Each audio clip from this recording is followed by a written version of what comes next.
buhay sa inyo mga Pops. So meron tayong bagong dating na tangke dito. So ito yung gas tank ng PMX 155 na Honda. So bali ang ginawa nila dito is na-stack.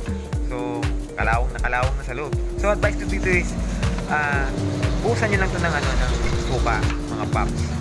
Banlawan nyo lang ng suka para mawala yung kalawang sa loob. So gagawin natin is dilinisin natin, tapos i-strip out natin lahat ng paint nito. Wala na natin yung kanyang lata. So kailangan talaga strip out, pakalinis natin mga Pops. Huwag natin itong papatungan lang agad dahil hindi maganda ang kalalabasan kapag pinatungan lang natin. Pagka pinino lang natin tapos pinaint na natin, so mali yun mga Pops. So kailangan talaga strip out natin yung old paint.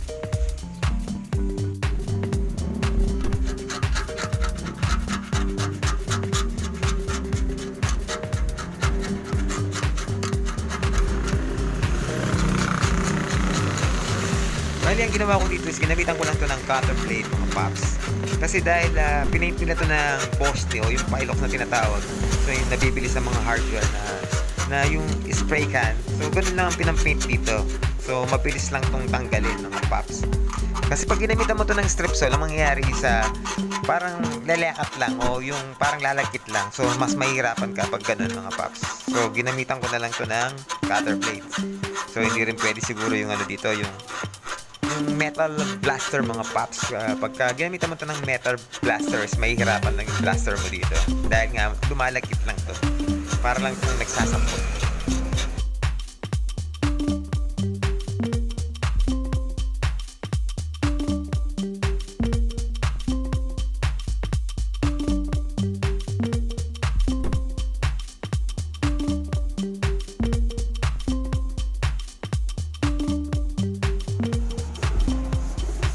Bali, pagkatapos na nating matanggal ng kanyang old paint mga Pops, so gagamitan natin to ng 100 grit na papel liliya para mabilis din matanggal yung mga tira-tirang mga pintura niya.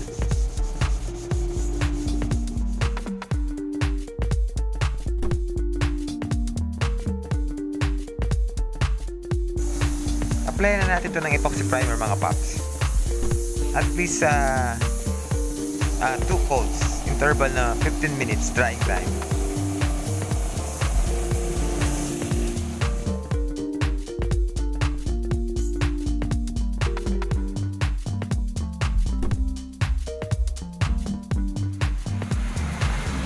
After nating mapatuyo ng higit 2 hours mga Pops, o mas maganda kung kinabukasan bago natin ito liyahin. So gagamitan natin ito ng 400 grits bago natin i-start yung base coat niya mga Pops. So gagamit tayo dito ng 400 grit na papel liliya. So huwag masyadong pino 400 grits is pwede na para kakapit yung base coat natin.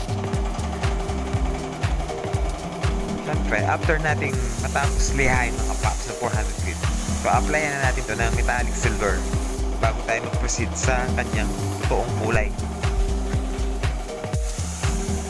2 to 3 coats mga Pops para maging uniform yung kulay niya. Yung pagka metallic silver, kailangan is fully uniform yung kulay.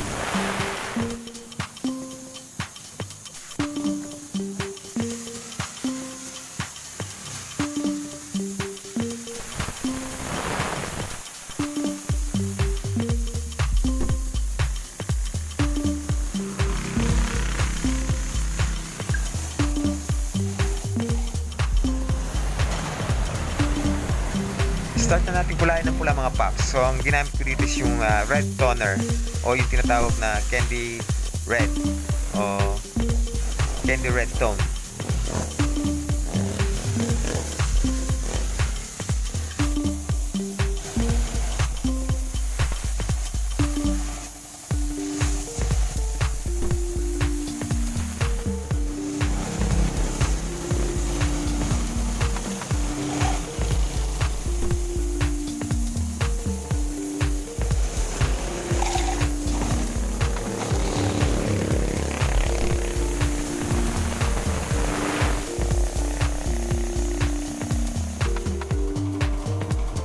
After natin makulayan ng pula mga Pops, so nailagay na natin yung red toner. So itatap clear na natin. So yung top clear natin is lalagyan natin ng konting pigment na kulay gold.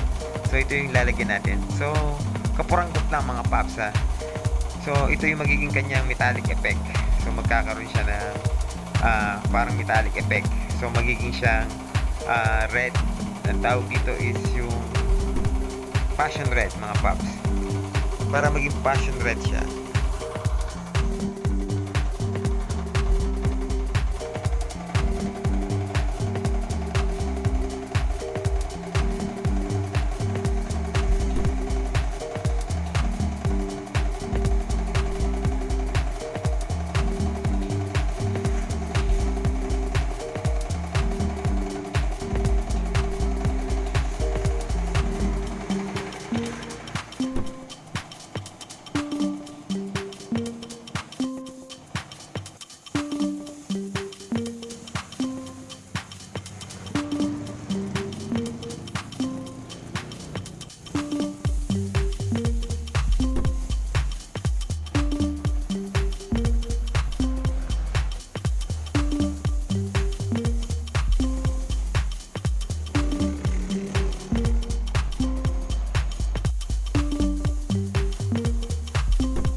So, i-top clear natin to ng pure na top clear. Yung walang halong pigments, mga paps. So, pansara to, mga paps. Para mas kumintab siya, mas maging siyang shiny.